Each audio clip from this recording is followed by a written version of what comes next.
One of my best experiences working on a team was when we had to work on a 3D printer. Some friends and I decided to work on a 3D printer because we were interested in that type of thing. And it wasn't really school related, but we were able to get funding and get the materials needed to build the 3D printer, which was cool. But since we were doing this on our own time, we all had different schedules, and sometimes the times that we wanted to meet up would just conflict because some people couldn't meet up and some people could. And at first, that was a bit of a struggle, but then we started to come up with a solution in which we would watch these videos to be able to understand how to put different parts together in the 3D printer. And we decided, since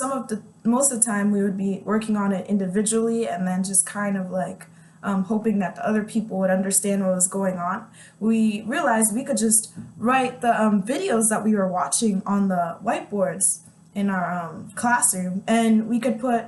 little hints and notes for the other teammates who would come to work on the 3D printer as well. So we would write down notes and put the times that we stopped watching a YouTube video. And that kind of helped us all work efficiently and effectively as a team because we were able to see where everyone left off and just pick up right after them. And if there was an issue, maybe someone would put on the board and tell us, and we would just be like, okay, and the next person would be able to work on it. So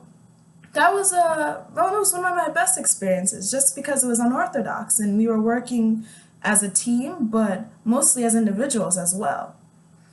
And one of my worst experiences working on a team was when I was working on a barcode scanner in one of my classes with a group of four of us, and majority of the people on the team weren't really engaged in the project and didn't really want to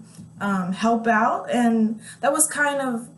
taking down or bringing down the team working mood. So we weren't able to effectively finish our project, which was getting frustrating. So after a while, I started to listen to the teammates and talk to them and see maybe where their interest lays and their strengths are so that we could be able to work together and get the project finished. And after a while, I started to become more engaged just because they were working on parts that they were interested in, rather than everyone just taking a task that they may not have been that interested in. So even though it was one of my worst experiences, I learned a lot about listening to people and understanding that not everyone works the same way, and not everyone is able to listen or understand or do things in a project in the same way. We have to talk to each other in different ways so that we can effectively work together.